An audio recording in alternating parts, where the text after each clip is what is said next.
for those who are joining us, we have a pretty exciting webinar today. I'm super glad you're here.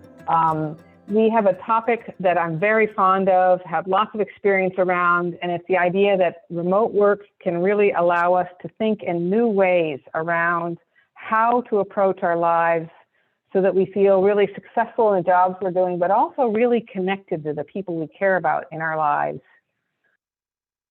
So I just wanted to let you know that today's webinar is based on a book that I read that's a really exciting book by Bella DePaulo, How We Live Now. And you're going to be hearing us talk about some of the ideas that Bella DePaulo talks about. But when I read the book, I think what was super exciting for me was, oh, this is what Third Path's been doing for a very long time. So you're going to hear us toot our own horn a little bit today. And hear from some of our Third Path staff members about how we've been applying this idea that we can really allow remote work to help us live bigger, better, more exciting lives, partly because we can actually physically live in different places, maybe near family and friends. And so it's really this great opportunity to show you the future of work and how we're already doing some of this at Third Path. We've been talking about how remote work really helps with family well-being. I never really thought about how much this was true in my own life. Jeff and I both, my husband and I both worked remotely the entire time that we were raising our children. And I never really realized how much that meant we didn't have some of those same exhausting experiences so many families go through of trying to rush out the door in the morning, coming home at the witching hour at the end of the workday. It really can be a very exhausting thing. And although the pandemic was very hard on so many people, it taught us that, you know, so many of us want to continue to have that remote experience going forward. But one of the ways that Third Path has really helped us think differently, and you are probably thinking differently today, is that remote work also lets us think differently about where we live. Like I said, maybe we want to live closer to family or friends as a way to get some more support. And we're going to hear some examples of that in a little bit. And that the more we have these experiences, it really helps us at every life stage. And the experiences we have with some success today help us be ready with some of these ideas and applying them in the future and making our lives easier in the future as well. In particular, you're going to hear a couple of different ways that remote work can help us live these bigger, better lives. You're going to hear from one of my staff members, Lindsay. And, you know, she's got a great story about how she's really incorporated multi-generational support into her life. You're going to also hear from Sergio, another staff member. He too has a great way that he's really expanded his network. He's the primary flexor in his family. And so when he knows that he's going to need some extra support, he brings in family. And again, you'll have Sergio tell us about his story. And I too have really made use of how much remote work can help us stay connected to the people we care about. And I'll talk a little bit about how that's been applied to me when I was raising my kids, but also caring for my aging parents, and a new and surprising thing that we did during the pandemic that was a lot of fun as well. As I mentioned, this is all based on this wonderful book. I would encourage you to go find How We Live Now by Bella DePaulo. She's done a great job of helping us think bigger. Really, her goal is to help us really see that there's so many more choices today about how we can arrange our lives. I picked this image on the right. It was in a recent New York Times article talking about the importance of multi-generational support. I thought it was such a great job of showing that intergenerational connectivity, moms, dads, grandfathers, grandmothers, all playing a role in the care of our lives with each other in such a fun and loving way. But Bella DePaulo talks about, first, is multi-generational living, and that's something that's been around for a long time, but it's taking a comeback, and that's pretty cool. She also talks about the concept of co-housing, whether that's literally a group of houses that have purposely figured out how to live together and share, maybe cooking meals a couple times a week, share, creating a community together, or it could be as simple as, you know, these pocket neighborhoods or cul-de-sacs where families really get to know each other well. Her point being, we can build community intentionally. She also talked about an amazing example I hope to have on a future Thursday webinar called coabode.org. It's an organization that was started a while ago, helping single moms find each other so they can share housing, which I thought was brilliant. I'm looking forward to having somebody from their organization talk to us about their experiences around this. And last but not least, she talks about how all of this new ways to live is so important because we're living longer. And we have a longer period of time to be aging well. And there might be some real opportunities to think smart about how we can create community as we age longer and live longer. And so that book is full of all these different ideas. We'll be talking about mostly about multi-generational living today, but we'll be talking about one other idea. The idea that because when you're doing remote work, you don't have to physically be in some specific place, there might be ways where you can combine remote work with seeing the wider world. And again, you're going to hear from Lindsay and how she's applying that in her life. Or getting smart about how you can kind of mix business and pleasure. Sergio's done a great job of figuring out, hey, I'm going to be traveling for this particular reason. How can I combine getting some work done with this travel experience? And I'm also going to talk a little about how, again, this has been a great opportunity in my life throughout the entire life cycle of integrating work and children and work and elder care. So as I was telling everybody, we are going to have an opportunity to toot our own horn today and hear from how, when you get remote work working well, you can really support your staff and the leaders to all kind of think in new ways about how to approach their work. Thank you so much, Lindsay and Sergio, for being part of today's webinar. Usually you're behind the scenes making it happen, but today you're the story. So let's start with this whole concept of multi-generational support. Both of you have done it very differently. Lindsay, tell us a little bit about what you've been doing around multi-generational support, and remind everybody, how old are your kids, and tell us a little bit about how you've made it all work. Sure. Well, thanks so much for inviting me to speak today. It's fun to tell my story. I have two children, an 8-month-old and a 3-year-old, so two very young kids. And the two pieces of my story that will come up today, the interest in traveling and the multi-generational living, are actually very linked for me. My husband and I have traveled extensively and lived abroad in the past, and that's been less a part of our lives in the last few years for various reasons related to the pandemic in part. But we knew that we wanted to continue doing big chunks of travel. And one of the ways we could make that happen was to live much closer to family. And over the last 3 months, we now live very close to family. We are living in a small unit that my mom has right beside her house. So we have moved into a tiny 1-bedroom apartment with our 2 children, and are living just feet away from my mom, stepdad, and others. And it has been a big transition, but this has been such a wonderful opportunity. Not only we're able to save money in this way, which is just wonderful, but having 2 small children, both my husband and I have careers and we work from home, but having support just right at our fingertips is absolutely transformative. And I'll note a couple of the ways in which that's the case. One of the things that we've noted is that the difficulties in parenting for us often come at transition times, when we're loading the car, at bedtimes, when we wake up, and having support in those moments, even more than the bigger chunks, I think are crucial and so helpful and allow me to feel like a better rested mother. So that's absolutely huge. The most important piece, though, is that my relationship with my family members and my children's relationship with their family members will benefit from this experience for years into the future. Something that I don't think Sergio or Jessica knows yet is that my grandfather is actually also going to be moving in very soon. This is a very new development. So we will have many generations under one roof, which will be really exciting. But the opportunity for my children to know their great grandfather so closely is something that I can't put a price on. It's something that I just value and will continue to value. So those are some of my thoughts. It's really about prioritizing relationships and helping my children build relationships with their extended family, aunts and uncles, cousins, and then just having support right here at my fingertips makes my life 10 times more livable.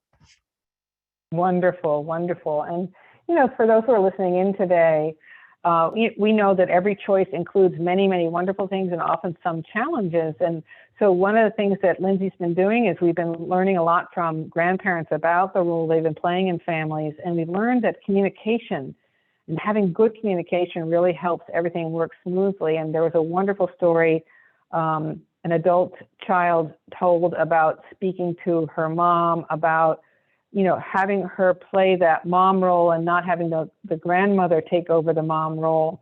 And so, we're not pretending that all of this is easy peasy. There's, good communication that has to happen. People have to be able to kind of talk through if there's a problem. But incredible opportunities when families figure out how to do this, incredible opportunities. There might be one last thought you want to say about lesson learned around multi-generational living, none required. Otherwise, we're going to step over to Sergio and hear his story.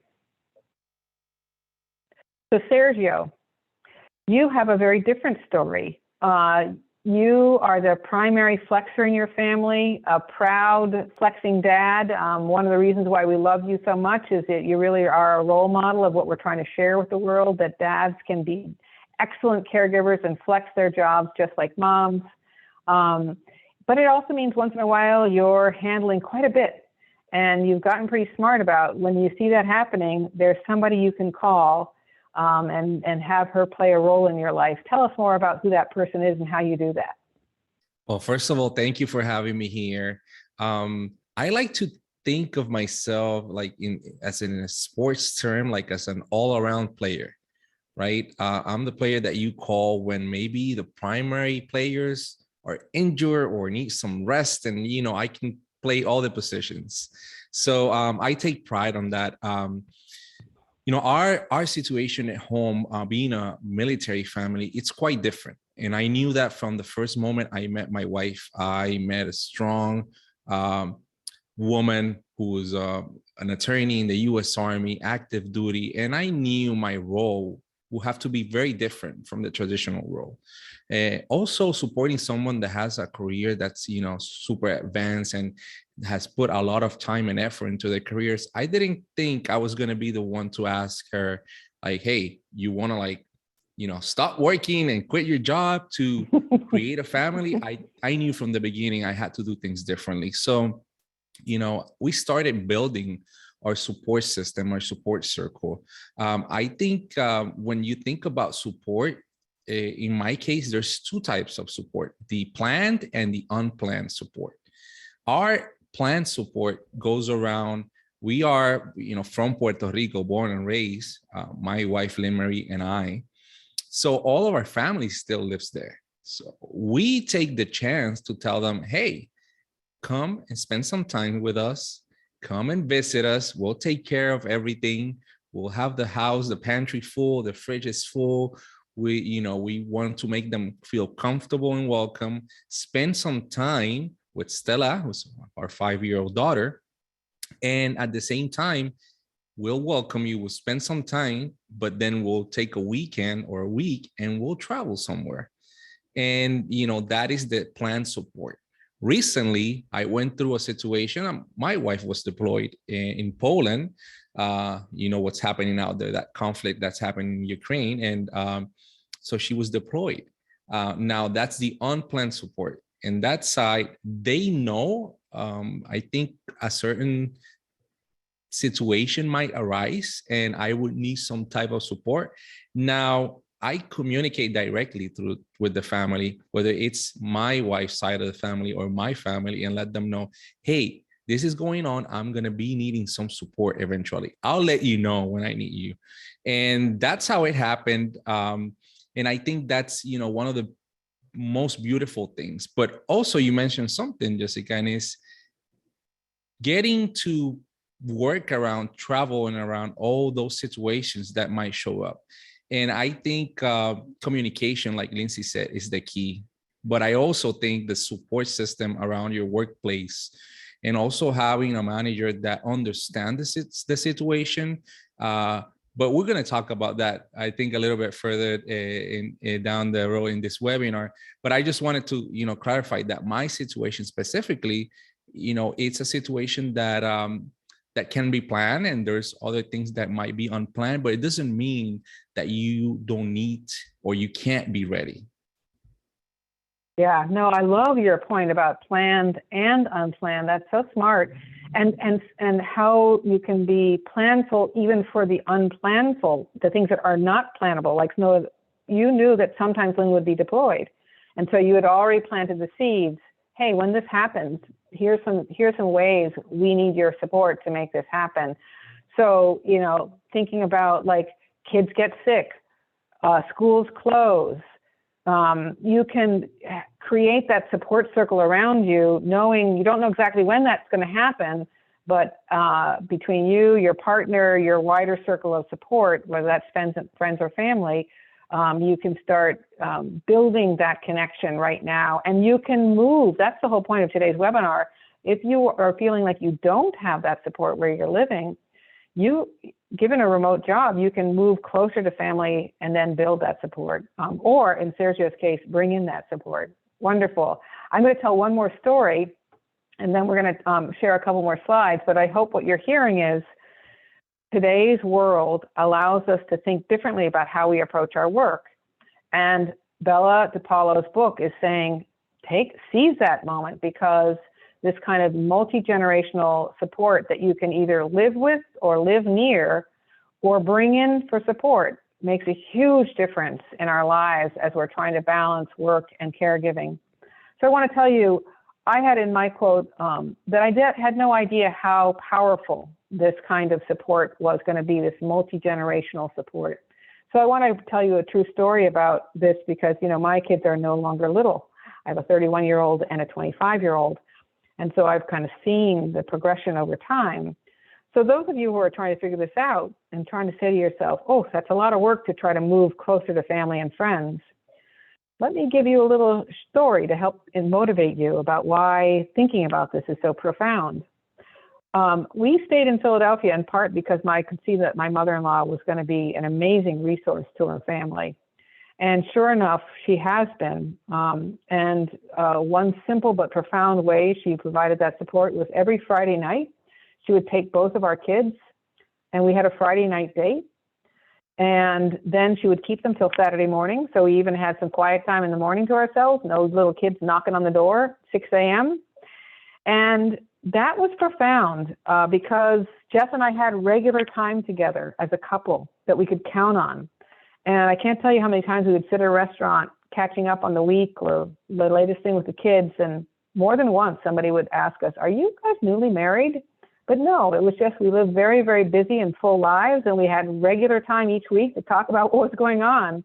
And so that was profound, what my mother-in-law gave us. But here's the twist that I didn't know about and the power of this. Now my mother-in-law has dementia. And it's hard. If any of you are dealing with dementia, this is not an easy life stage. And both of my children spend regular time visiting with my mother-in-law. And they're, 25 and 31. And I don't know a lot of 25 and 31-year-olds who would go out of their way to create some time to visit with somebody who has dementia, unless they had had that incredible, profound connection all the way through their lives growing up. So it is a really amazing opportunity to build this multi-generational experience. And I'm seeing the power of it, not just when our kids are little, but as we age ourselves. So I want to show a couple more slides because, again, that's one big important point that Bella DePaulo is talking about, is the opportunity of us thinking about how to build this circle of support for the planned and unplanned needs we have in our lives. But there's some other ways to think about this, given remote work, that are pretty exciting. So we've talked a little about this multi-generational concept, but the other slide I put up was how working remotely allows us to take advantage of seeing the world, mixing business and pleasure, and staying in touch with people who we really care about in more than just short visits. So that's what we're going to do is round 2, talking about how does remote work help us work in different locations and make the most of that opportunity. So again, our little mighty organization has some pretty profound stories to share. And I'm going to start with Lindsay. You, I remember talking to you about this. You are a new employee at Third Path, and I actually was pretty excited to hear that you'd been thinking about, hey, when I work remotely, this could allow me to think in a smart way about seeing the rest of the world and doing my work. Tell me more about what you guys are actually planning right around the corner or have always wanted to do. Tell us a little bit about this seeing the world and working remotely.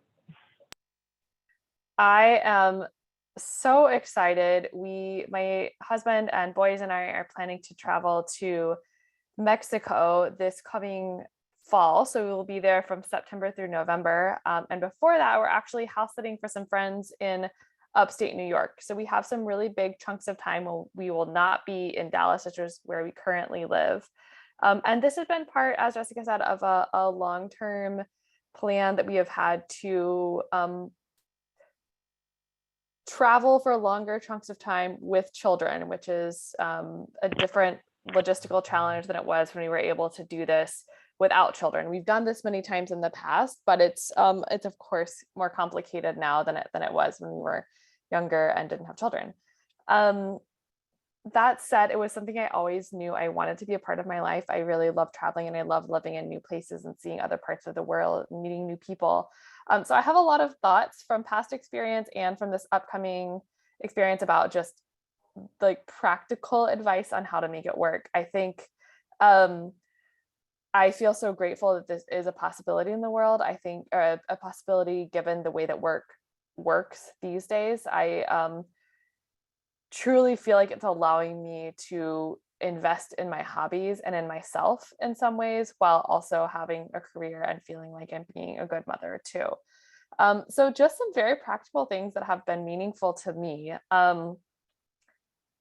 I am a huge fan of planning this far in advance. That's not even necessarily like the flight and so forth, but the logistics of work. So I try as best I can to be a minimalist when it comes to equipment. I have a good functioning laptop. I have, backup chargers, portable chargers, that kind of thing. But I try to fit everything in a sort of a small bag as I can that I need for work. And then I am very careful to understand how I will use my cell phone, if I will need a SIM card, if I'm going to be staying in a place that has good internet, and if there's a place for me to, even if it's just a small corner, to shut a door or to work when I need to, or a place where I can do phone calls. Luckily, I'm in a workplace where background noise is a little bit more accepted, but trying to just plan ahead while also not burdening yourself with unnecessary equipment and unnecessary things that could be a liability, that could be heavy, that are hard to set up, that require more bandwidth, I think are my two biggest tricks for traveling.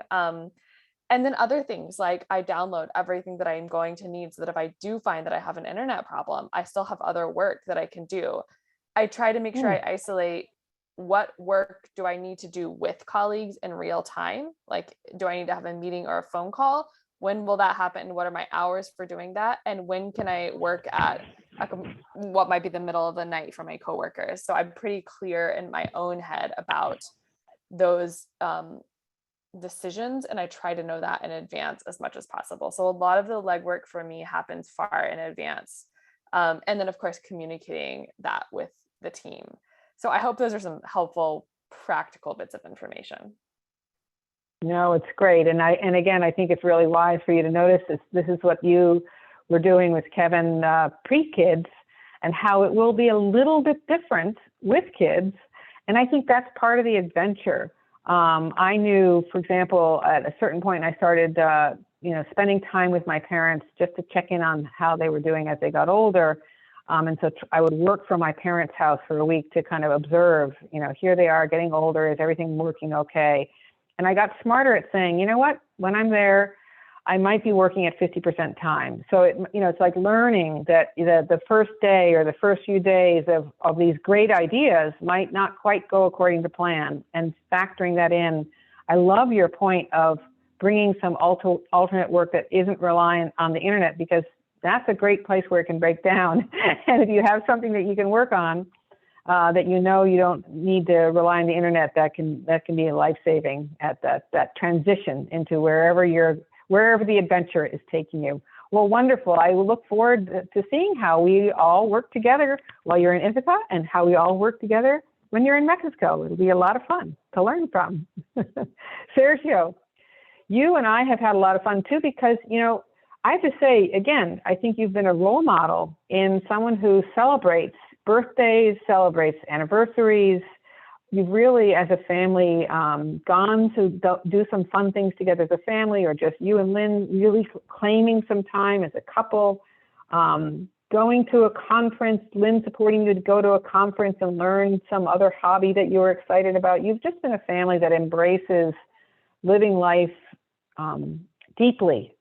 And it's meant that, you and I work together to think about, okay, well, how do we get Sergio to Las Vegas and getting to that conference and getting whatever had to happen done that week? Tell us about how you've learned to mix business and pleasure. You've done a great job at it. Well, it's been quite a few places. There was Ireland, London, Yellowstone. I remember I did one of the first webinars there from Yellowstone in a cabin. And I've been in different time zones.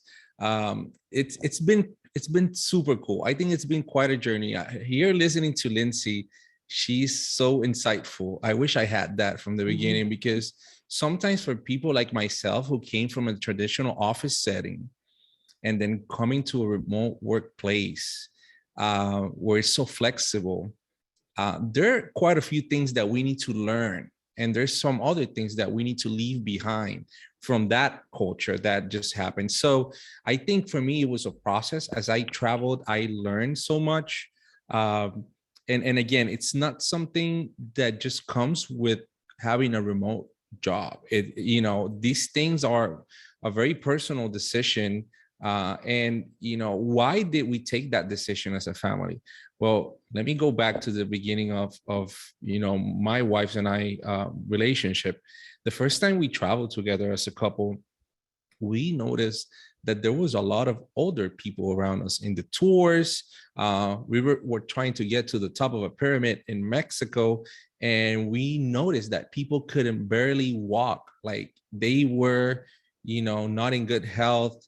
And we decided, you know what, we are going to travel as much as we can while we're healthy and while we are able to enjoy the things that, being young and having that health allows you to. So we made that decision together as a couple, and we take every opportunity to make the best out of our personal goals as a couple and as a family.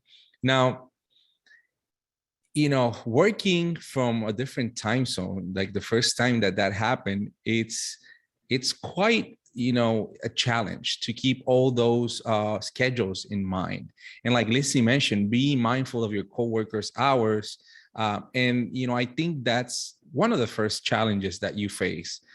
So I think one of the solutions is having a joint schedule or a joint document where you can actually document that week and know what your coworkers' hours are, and let them know through, whether it's through an email or any other communication method, letting them know, hey, just remember this week I am going to be working from a different time zone.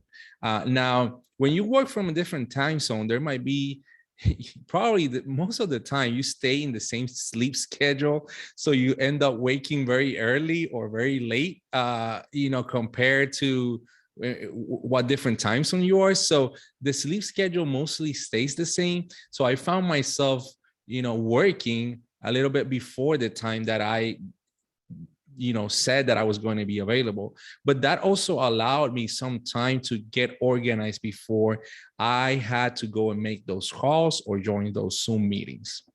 Now, technology, this was a very big challenge for me in one of my trips, because I think different countries have different technologies. That's something I learned. Some of these technologies rely more on having a SIM card, your own SIM card, or other countries, like they might be big on Wi-Fi everywhere. So you might be able to use WhatsApp and other internet-based applications. And I think while I was in my trip in Dominican Republic, Jessica and I started communicating via WhatsApp. And, that was a way that I introduced her to this type of technology. And I think it worked pretty fine. But at the same time, there might be things that you can't control. For example, I remember being in Dominican Republic, I had a hotel set up and everything. And then all of a sudden things, didn't go accordingly. So I had to make a sudden change, a shift in my plans. And, everything that you do is the first thing, it would be to communicate and learn how to communicate this. And if you're having a situation, there's always ways of communicating. You can take some time off. Say, I am having an emergency. It's okay to take time off, but let everybody know what's happening. Yeah. There's a lot we can plan when we're trying to see the world and work. And then there's those things, back to that concept, planned and unplanned. There's some that you just can't plan for. And again, at Third Path, we try to really say to people, look, you have PTO. And if you need to take some time, whether it's for a sick kid or because your technology is not working, we're here to make it all work together as a team. And so we've had a lot of success figuring this out. In fact, that's where I'm going to go next, is talk a little about, as an organization, what have we learned? We really want to have people to be able to live near their support or bring in support and to see the world, not just wait till later to live the life that they want to live. And I think we've done a good job. So we want to share some of the things we've learned as an organization around this. The last thing I wanted to talk about was, how, again, just bring in the life cycle perspective. I think that, as I mentioned, being able to work remotely is so profound when you're dealing with elder care stuff. And so for my family lives about 5 hours away from me. And so it's very hard for me to just pop by, but to be there for a week and to be able to observe them and work from their house and see how my parents were doing ended up being really helpful for my whole family, because I could say, hey, Dad's having a hard time and we might need some more support there, and have those conversations. But here's another way I didn't anticipate that I'm always going to thank the pandemic for. As a family, we were going a little bonkers, like most people, trying to figure out how to stay in touch with our kids who we couldn't even hug because of the pandemic. And my husband came with a wild and crazy idea. He said, let's rent a place down in Florida for a month, and then we can create a pod with our children, our adult children down in Florida, and we all work remotely. We can all work remotely from Florida. Who would think that a 30-year-old and a 24-year-old would want to spend an entire month with their family? But they signed up, and not only did we have an amazing time for a month in Florida together, they liked it so much, we did it again this year. And so I had the pandemic to thank to help me realize I don't have to just wait for holidays to see my kids and just see them for one exhausting, stressful experience. I can come up with a way to see the world with my kids too. And so I really feel like the sky's the limit for if you're in a supportive workplace, if you have remote work as a possibility, it doesn't even have to be all the time, but maybe for that week you want to go see the world. You really can think differently and build a very different kind of life. So what are some things we've learned at Third Path? That's what I wanted to talk about next. So this picture is trying to help you think a little bit about what makes it possible for us to think bigger about our work and life goals. And what we've learned, some lessons we've learned at Third Path.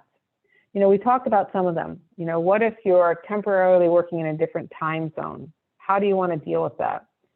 What if technology becomes a problem? And how does the culture of our organization influence these options? And so again, we're all trying to think about what does our workplace look like in the future? And I think many workplaces are becoming this mixed environment.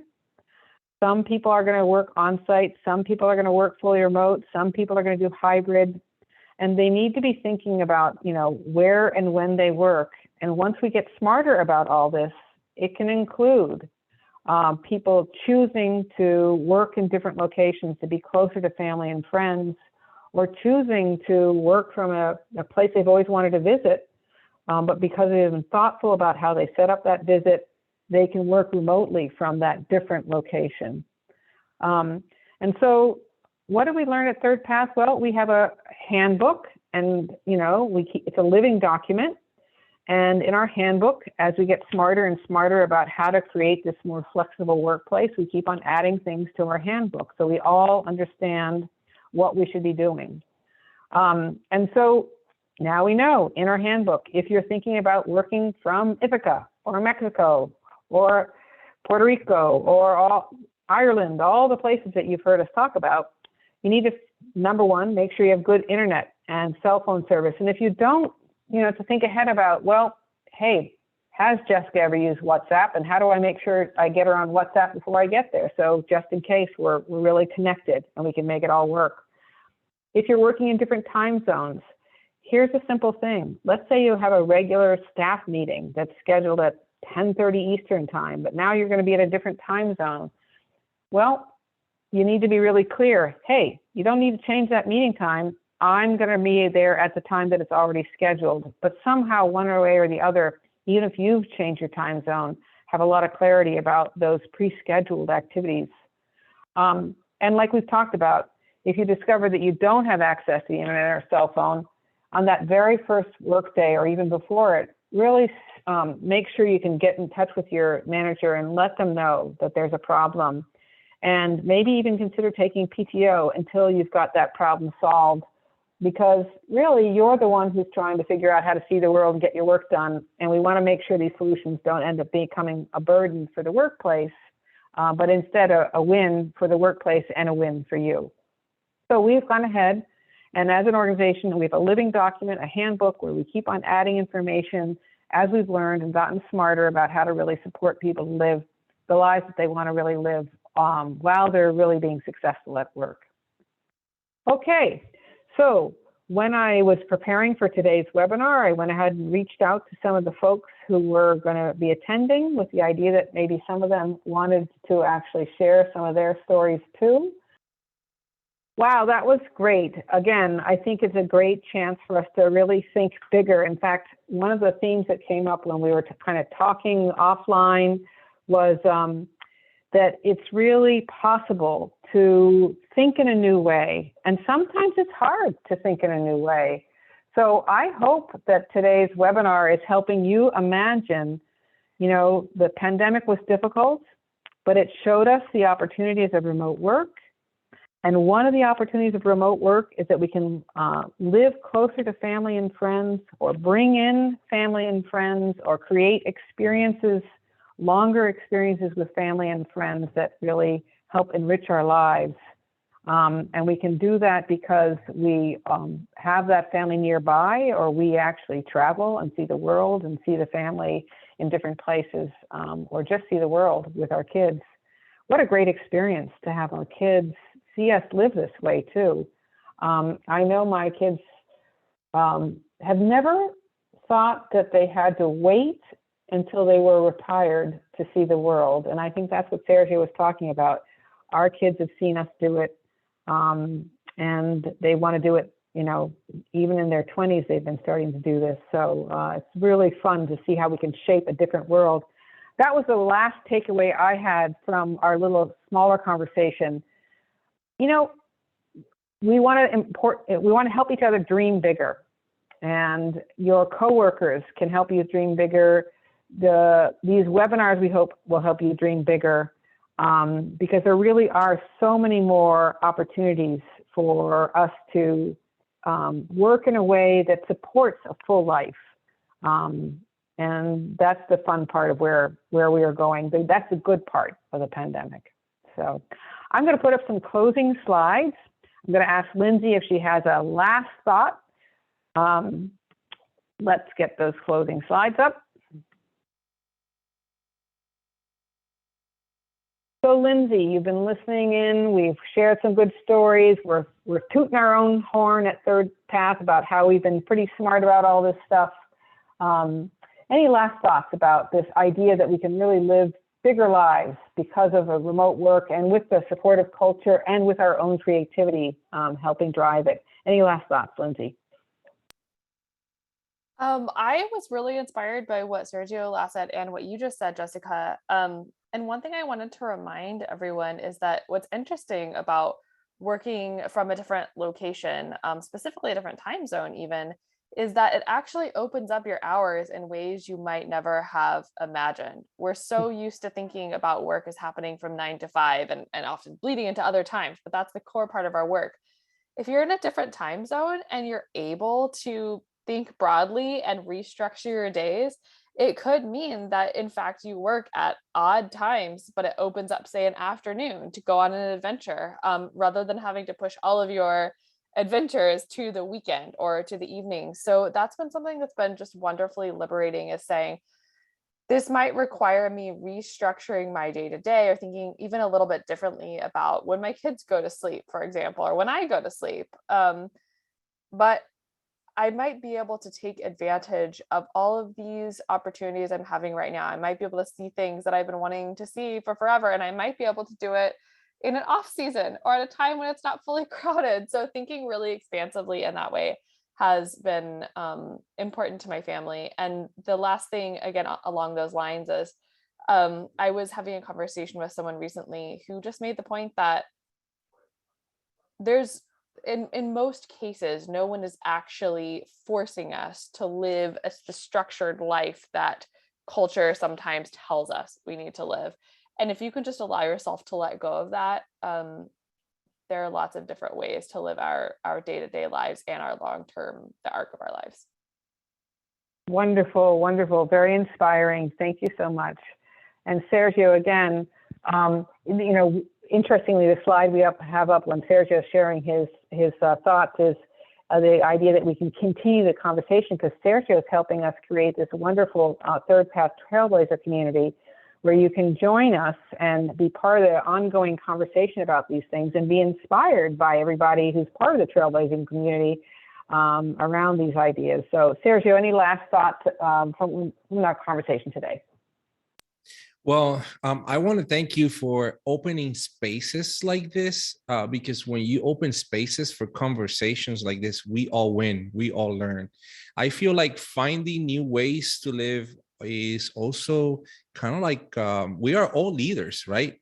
So by having and finding your own way, you're becoming a leader and an example for someone else, an inspiration for those younger generations that are coming, or an inspiration for somebody that's looking for a change. So I love how this webinar kind of integrates all the topics that we have talked about, right, in all of our webinars into one, because I feel like this is kind of like one of the bigger goals.